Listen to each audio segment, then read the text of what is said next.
여러분 안녕하십니까? 아침 저녁으로는 쌀쌀하죠. 오늘 아침에도 일찍 자전거를 타는데 어우 좀 춥습니다. 예? 추울 때는 이 배에다가 신문지를 딱 끼고 타면 아주 좋습니다. 자전거 타면서 무슨 생각을 했냐면 뭐 그냥 잠깐 생각한 건데 밑그림이 좋아야 예술품이 나온다. 그 얘기는 이제 나중에 알려드리도록 하고 어, 왜 정상 체온, 정상 최액을 강조했는지, 그중에 오늘 왜 정상 체온을 제가 강조하고 있는지 그 이야기를 정리해 드리겠습니다. 이 체온, 그 사람이 어떠한 생활 방식을 가지고 살아가는지를 볼 수 있는 척도가 됩니다. 즉, 기초 대사량, 이 기초 대사량을 이렇게 변화시키고 기초 대사량이 높고 낮고, 즉 이 기초 대사량은 체온의 변화, 체온이 달라지는 이러한 기본적인 요소입니다. 활동적인 사람은 체온이 높고 뭐 뜨뜻한 사람은 체온이 낮습니다. 그런데 사람은 이 두 가지 유형, 낮에는 활동하고 저녁에는 활동을 하지 않아요. 그런데 평균 체온은 36.5도를 유지하고 있습니다. 참 기가 막힙니다. 아시겠어요? 36.8도인 사람, 이 사람은 바쁜 사람이고 36.2, 3도 되는 사람은 느긋한 사람이에요. 이해가 있어요? 자, 우리가 보통 병원에서 겨드랑이의 체온을 잽니다. 근데 하루에 2번을 잽니다. 근데 뭐 특별하게 그걸로 뭘 활용하는 이런 것들은 잘 못 봤어요. 굉장히 중요한 겁니다. 왜냐하면 몸 상태가 안 좋으면 체온이 낮아집니다. 몸에 어딘가 질병이 생기고 있으면 0.3도에서 0.5도씩 체온이 낮아집니다.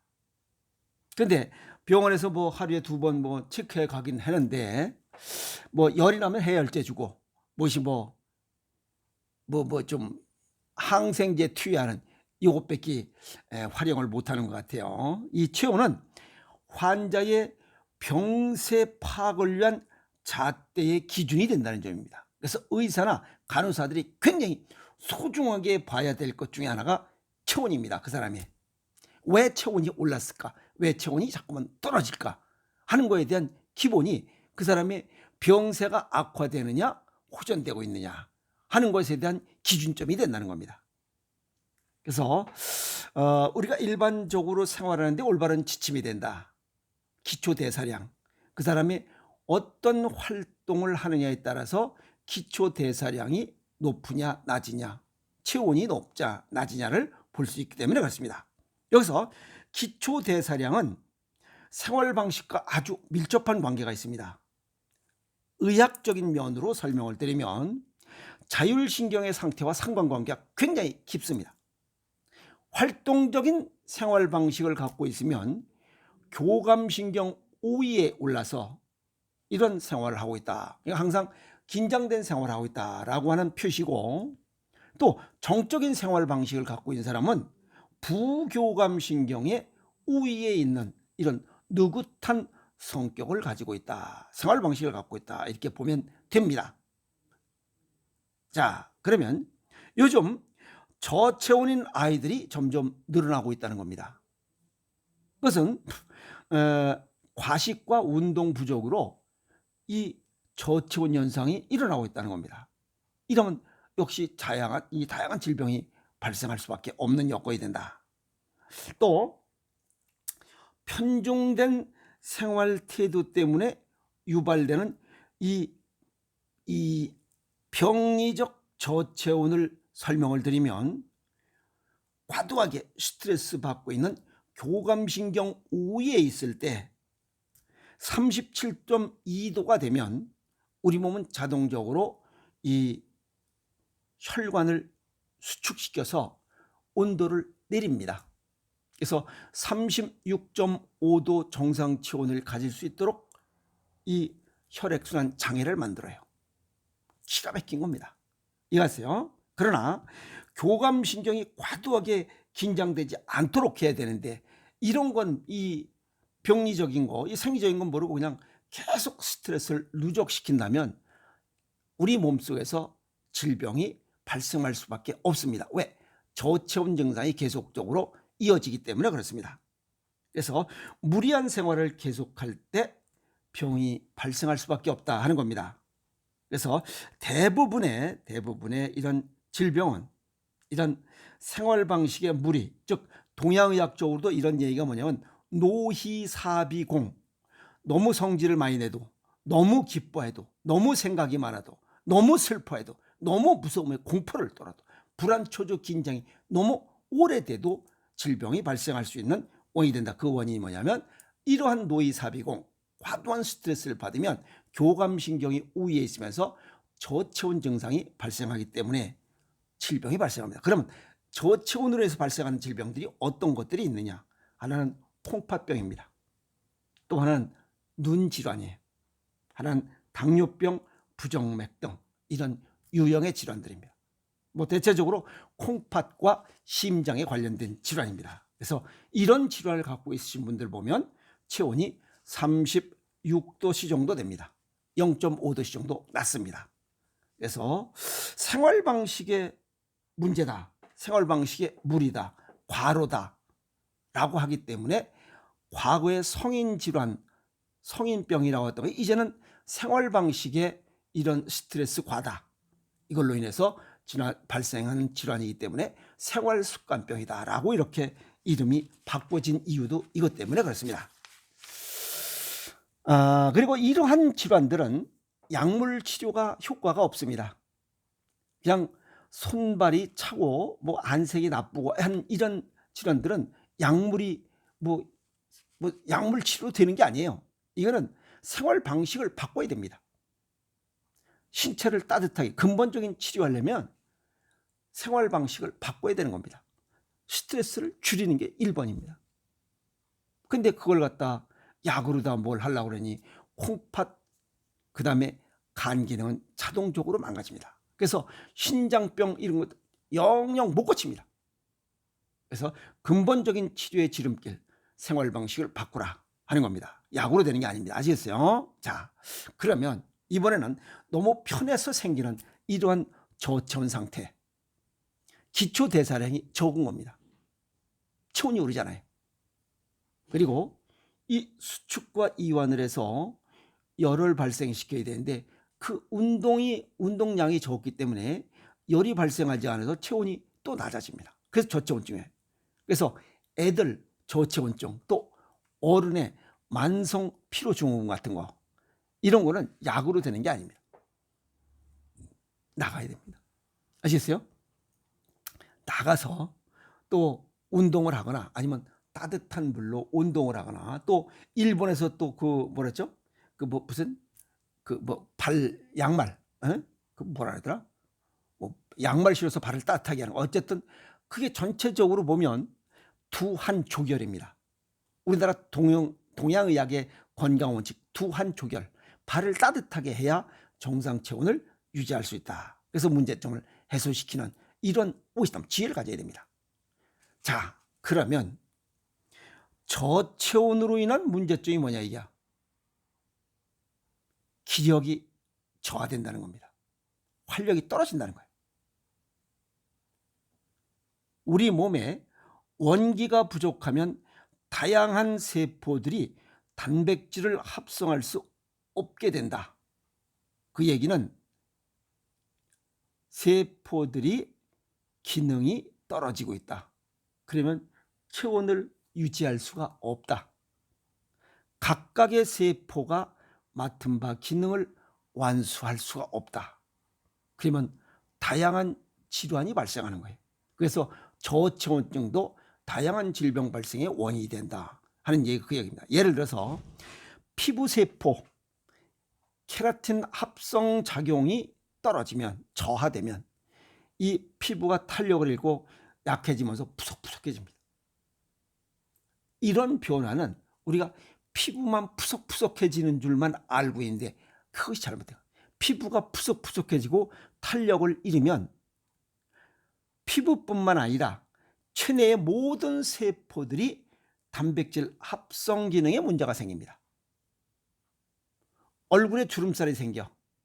때깔이 안 좋아. 그러면 얼굴만 그런 게 아니에요. 그걸 화장품으로 그냥 덕갱이를 만들어서 하려고. 몸 안이 건강해야 되는 몸 안도 외부 피부와 똑같습니다. 쉽게 얘기해서 여기 단백질 합성 능력이 떨어지기 때문에 수축과 이완 이 기능도 떨어집니다. 이해갔죠? 단 신체 기관 중에 외부 세계와 가장 근접한 부위가 피부이기 때문에 우리가 저체온으로 인한 피해가 가장 먼저 드러나는 것이 피부입니다. 그래서 피부가 술 먹고 뭐 이게 또 에어컨에 오랫동안 있으면 퀴퀴하고 취취하고 푸석푸석 하잖아. 피부가 탄력을 뭐 잃어가지고 비실비실하잖아요. 그럼 몸 안에 피부도 그렇게 되고 있다. 이렇게 보시면 돼요. 몸 안에 피부가 뭐냐고요?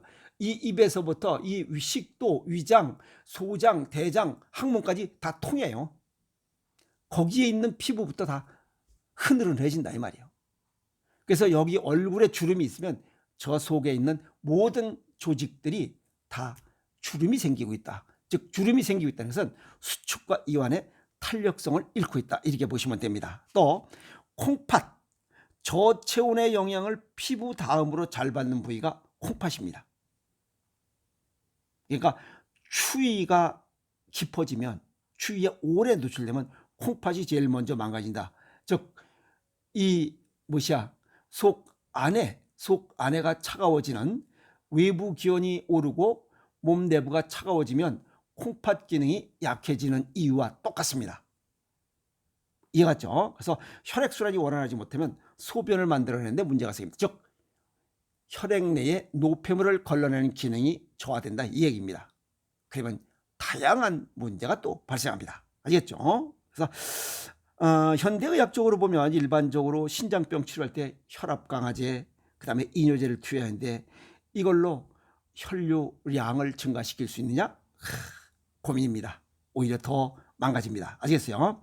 혈압 강화제는 이 모세혈관의 이런 혈액 순환을 오히려 억제하고 또 이뇨제는 탈수로 인해서 오히려 혈류를 악화시키는 잘못된 처방입니다. 물론 서양의학적으로 그냥 자기네들이 뭐 혈압 강화제나 이뇨제를 쓰지만 이런 속뜻은 신장 기능이 약해서 오는 근본 원인은 이 저체온인데도 불구하고 이런 것을 노폐물을 걸러지 못한 이유가 뭔데 체온을 올리면 되는데 여기다가 여름 같은 때 외부 기온이 높으면 몸 내부가 차가워져 근본적으로. 근데 여기다 에어컨 쐬요, 시원한 찬 음료 찬 거 먹어요, 건강해질 수가 없잖아요. 그래서 동의보감에 보면 여름이 건강관리가 제일 어렵다. 속 관리를 할 수가 없기 때문에 그래요. 하서장리법 한안장석 아시겠어요? 뱃속이 따뜻하면 병이 없노라. 아시겠어요? 하월가만이요. 이런 얘기들 전부 다 좋은 얘기들입니다. 귀담아 들어야 될 아주 굉장히 소중한 건강법 관련된 이론들입니다. 아시겠어요? 자, 저체온의 비율이 높은 질병, 어떤 질병이 발생할 수 있느냐? 암과 우울증입니다. 무리한 생활 방식을 오랫동안 가지고 있으면 암 발생과 정신적 질환이 발생합니다. 그것은 이 암세포는 미토콘드리아 수가 적습니다. 그리고 암세포는 저체온과 저산소 환경에서 살아남고자 암세포가 된 것입니다. 그러면 암세포를 죽이는 방법, 암세포를 사멸하는 방법은 암세포가 살기 힘든 환경을 만들면 돼요. 그것이 바로 체온 상승입니다. 그래서 몸이 차가워지면 암이 발생하고 몸이 따뜻해지려면 몸 안을 열나게 하는 거, 그게 매운맛과 짠맛의 음식을 먹고 소금을 가까이 해야 되고 그 다음에 체온을 올리는 거야. 운동하는 거잖아요. 매콤 찝찝하게 먹고 나가서 운동하는 거야. 그 가성비가 가장 좋은 게 맨발 걷기라고 그러잖아요. 그리고 미토콘드리아 기능을 부활시켜야 된다는 겁니다. 아시겠어요? 자, 그러면 여기 뇌신경세포는 미토콘드리아 수가 특히 많습니다. 고통스러운 환경이 오랫동안 스트레스를 과다하게 오래 받으면 저체온 상태에 빠지게 되면서 미토콘드리아 작용이 저하되고 우울증을 일으키게 됩니다. 그러면 스트레스를 적게 받고 웃음이, 이 동의보감을 읽고 한마디로 표현하면 웃음이 명약이다. 오죽했으면 웃음치료사라는 직업이 나와 있어요. 굉장히 좋은 겁니다. 우리가 사람들 별로 웃는 사람들 별로 없어요. 전부 다 취똥 씹은 얼굴로 생겨. 그러니까 우울증이 많은 거야. 우울증 환자 웃는 거 봤어요? 없습니다. 또 즐겁게 웃고 수다 떠는 여자는 우울증이 걸릴 수가 없어요. 안 걸립니다. 다 얘기가 가만히 생각하면 다 맞는 얘기입니다. 아시겠어요? 그래서 이 우울증은 저체온으로 인해 유발되는 이 질병입니다. 그래서 체온을 올리면 우울증은 자동적으로 고쳐지는 이런 현상, 증상일 뿐입니다. 아시겠어요? 나가서 산책하고 산소량이 많은, 몸을 따뜻하게 해서 산소량이 많은 산속이나 바닷가로 가시고 숲이나 바닷가에서 맨발 걷기 하면 딱 좋습니다. 뇌신경세포 미토콘드리아 수가 많다. 즉 마음이 우선인 이유입니다. 동양의학적으로 양에 의해서 음이 움직인다. 그 얘기랑 똑같습니다. 아시겠어요? 우울증 환자는 항우울제에 의존하지 말고 바닷가에 나가서 걸어라. 숲속으로 나가서 걸어라. 근데 현대인들은 스트레스가 많은 이런 사회에서 살고 있기 때문에 암과 우울증 발생 위험 속에서 생활하고 있습니다. 이때일수록 몸 내부를 따뜻하게 하는 매운맛과 짠맛의 음식, 소금을 활용한 음식, 김장김치, 간장, 된장, 고추장, 장아찌 쪄진 음식, 새우젓을 먹어야 하는 이유 중에 하나가 저체온을 정상 체온으로 유지시키라 하는 것과, 그래서 외부의 열을 이용해서 체온을 올리자. 체조하고 스트레칭하고 몸을 움직여 운동하라. 맨발 걷기가 최고입니다. 그 다음에 외부 요인 중에는 에어컨 줄이고 찬 음료 줄이고 이런 걸 좀, 냉동식품 같은 걸 줄이는 것도 체온을 올리는 또 방법입니다. 아시겠어요? 그래서 열나는 음식, 아까도 말씀드렸지만 매운맛과 짠맛의 음식 최고입니다. 어떤 게? 암 발생과 우울증을 예방하고 치유하는 데 가장 좋은 먹을거리다. 이렇게 정리할 수가 있습니다. 그래서 모든 질병의 발생은 남의 탓이 아닙니다. 본인이 잘못된 식생활과 생활 습관입니다. 그래서 본인의 생활 방식을 다시 검토해보라. 이렇게 얘기하는 이유가 그겁니다. 아시겠어요? 오늘 이 정상 체온이 중요한 이유, 정상 체온을 벗어나면 다양한 질병이 발생하는데 그중에 암과 우울증 그리고 신장병, 이런 다양한 질환이 발생할 수 있으니 이런 병이 발생했다면 약으로 치료하는 것이 아니라 식습관과 생활습관을 바로 잡는 것이 질병 치유의 지름길이다. 이렇게 정리할 수가 있습니다. 아시겠습니까? 오늘 왜 정상 체온을 유지해야 되고 정상 체온을 강조하는지에 대한 내용을 요약했습니다. 그래서 참고하시고 정상 체온을 유지할 수 있도록 노력하시면 얼마든지 가능하리라. 이렇게 정리 말씀을 드립니다. 정상 체온 유지하면서 건강한 삶을 살아가는 데 도움이 됐으면 좋겠습니다. 여러분 화이팅!